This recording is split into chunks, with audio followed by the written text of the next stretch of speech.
Now, in terms of overall sales, we could still see that Nike is number one, but is this the new brand to beat as far as overall performance? We'll see.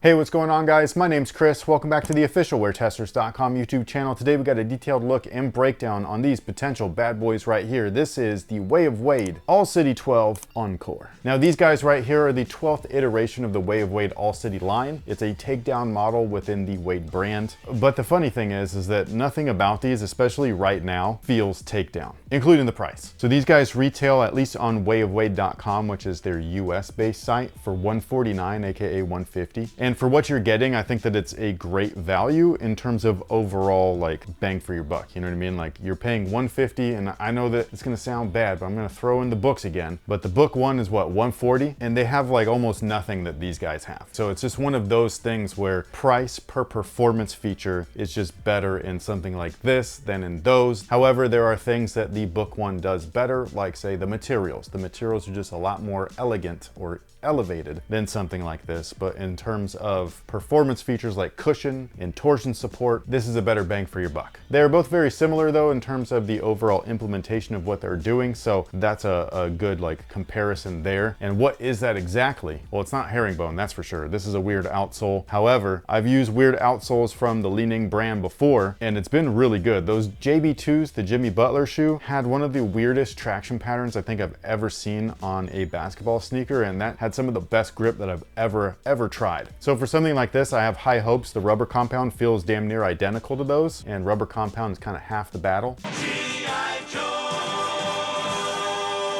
The Wade 11 is similar, where it's got really good traction, a really weird outsole pattern, and it just all works. So I'm expecting nothing different from these guys. They all feature, at least the ones that I've seen so far, is like a semi-translucent rubber. This one right here is not completely translucent looking, but it is translucent. They do have some options that are solid rubber on the website. Some great colorways too, I gotta say. Like, these are not the best ones. That black one with the white toe that looks like his original Converse Wade 1, those are sick. Now, as far as the cushion is concerned, it's a very interesting setup. It's very similar to the Wade line, which I find very odd because that's a very expensive shoe. Like, the Wade 11 is mad expensive. It's topping 200 bucks. This guy, you get at least 50 bucks off of that. Almost the same tech.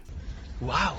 But you got full-length boom in this bad boy. You can't see it on the lateral side except for this little tiny triangle poking through. That actually sits inside of the cupsole, so the outsole and the caging of the boom is one full piece. It's a very interesting setup. That's something that I feel is a little similar to the book ones, while not identical. Obviously, those were more of a plate and an outsole, so separate components. But I guess you could say it's like similar to the Jordan 39, where full cupsole, crazy insides as far as cushion goes, and they tried to subdue it a little bit or make it more stable. That's where this guy did it better. Boom is just way more stable than Zoom X, but it's also nowhere near as bouncy. But on the medial side, you can see the boom fully exposed on there. It's basically an eTPU style of foam. It's slightly different than the traditional stuff like the Boost stuff, so it feels a lot lighter, but it still has all the impact protection and the court feel and a little bit of that bounce back that you would expect. And again, they stabilize it with the cupsole, but also underneath that, this is where something like the book one and a lot of Nike shoes are just missing, this is the actual torsion support. So not only do we have torsion all up in here and you could see it, but it also extends a little bit in the forefoot. This is something that Wade really likes. He liked the springiness within spring plates. I don't love that. I find it to be a little bit more restrictive, but I'm also a smaller player. Someone of his size and stature, obviously he's gonna want something like this. He's gonna need a beefed up shoe. He's a beefed up player. But anyways, you could see where it turns into almost a spring plate right here at the forefoot lateral section. Not just a spring plate, but also a stability piece for that lateral sidewall. It's gonna be hard to see, but it lifts up a little bit. So if you've seen something like that, they used to use it in the Kobe line, the Kobe 10s, and I think some of the ADs, I can't remember. So much technology in my brain. My head hurts. It has too much knowledge. Now the materials are interesting because it's a ton of textiles, but there is a tiny bit of leather on there. Not good leather, but it's leather. So at the toe, especially on this particular colorway, this like cream or whatever, the entire thing is this cheap leather and everything. It's nice and soft to the touch. It's nice and thin. It's gonna break in really quickly. I dig that. I like that it's leather. I like that it feels like leather. Well, it feels like leather because it is leather. It's just not premium leather, but like something like the Harden Volume 8, sometimes that premium leather could be too premium and it ends up becoming like real soft and susceptible to damage or wear and tear. A friend of mine had his toe like literally rip off. The horror.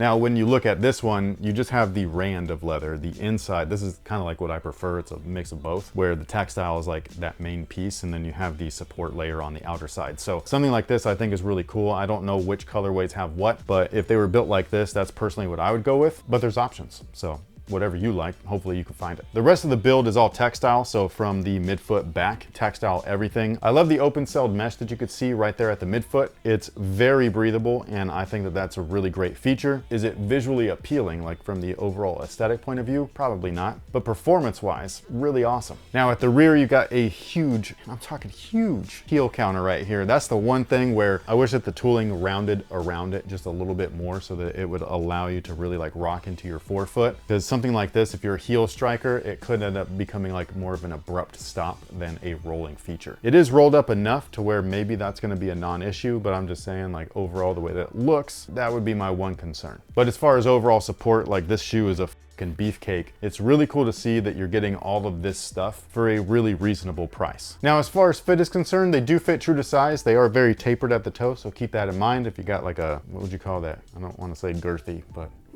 a bubbly toe? I guess, I don't know. If you got some volume in there, you might want to go up half a size or just go with something different. But yeah, that taper at the toe, super slim. Also, for those of you guys wondering, this is the insole. It is somewhat of a piece of shit. It's not completely all the way over there, but it's getting close. But with all that being said, do we happen to have time for a question of the day? Yes, today's question of the day is kind of a throwback to your old performance reviews. You used to wear long sleeves in all of your performance reviews, so much so that you convinced this particular viewer that that was the way to go.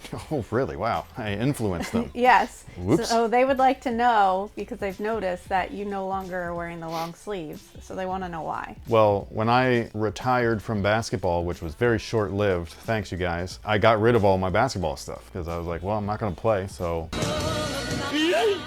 I just don't have them anymore. That's the number one reason. It's kind of a lame one, but yeah, if I had them, I'd wear them, but I don't, so I can't. Basically, when I started, like, what would you call it? Like, I don't want to call it like training, but just, you know, starting to get back into the groove of things, I didn't have those shirts, and so I just was wearing whatever. So like, I did have a couple of compression tops, and so I still wear those, like a base layer. But yeah, like, I just didn't have the long sleeve ones, and I don't want to say I got used to that, but like, it just wasn't a necessity at that point to like grab the sleeves. The reason why I would wear those sleeves, for those of you guys curious, is because I sweat a ton.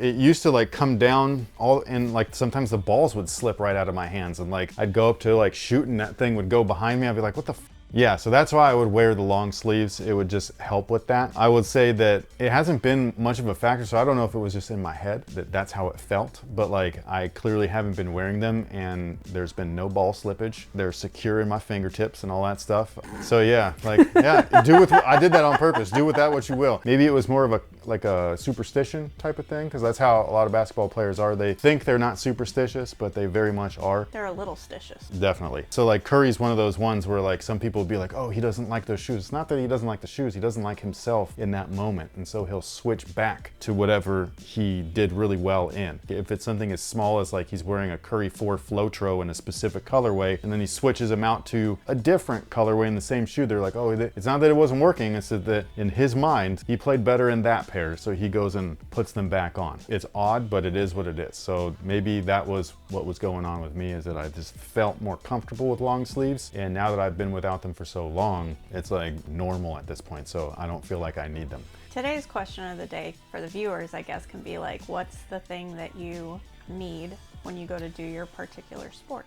Definitely, like what is it that you feel like you can't play without? Whether it's a leg sleeve, a compression top. I do not like playing without a compression top because I feel like my stuff is bouncing around and stuff like that. Like, I'm not as skinny as I used to be, so like, I don't like that. I do not like it even a little bit. I like it to be like you're wearing some Spanx. Mine is, I really need a hat when I run outside because of the sweat thing. Yeah. And so running inside on the treadmill kills me. So I need a towel if I'm running then, because our daughter said I cannot rock a sweatband even though I really want to. It would solve all my problems. I refuse to wear one too.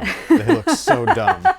If you can wear it well, like headband clay, oh my gosh, like I get so want to jealous. so much. Yeah, I get jealous. I'm like, damn, how do you do that? Like, you look so cool with that thing, Yeah. but I don't. But anyways, with all that being said, what is it that you cannot play without? Whatever your respective sport is, what is the one item? Or if you leave it at home, you're like, and you don't feel right. On top of that, do you agree that this might be the brand to beat, at least of right now? They might not be winning in terms of overall sales, but they're definitely winning in terms of that overall value and the way that consumers are looking at every single product on the shelf. Granted, these aren't on the shelf. I think that's where, if this was on the shelf and you're comparing apples to apples, these other brands just might be in trouble. But sound off below and let us know your thoughts. Thank you guys so much for being here. Thank you so much for watching. We'll catch you guys on the next one. So until then, y'all have a good one.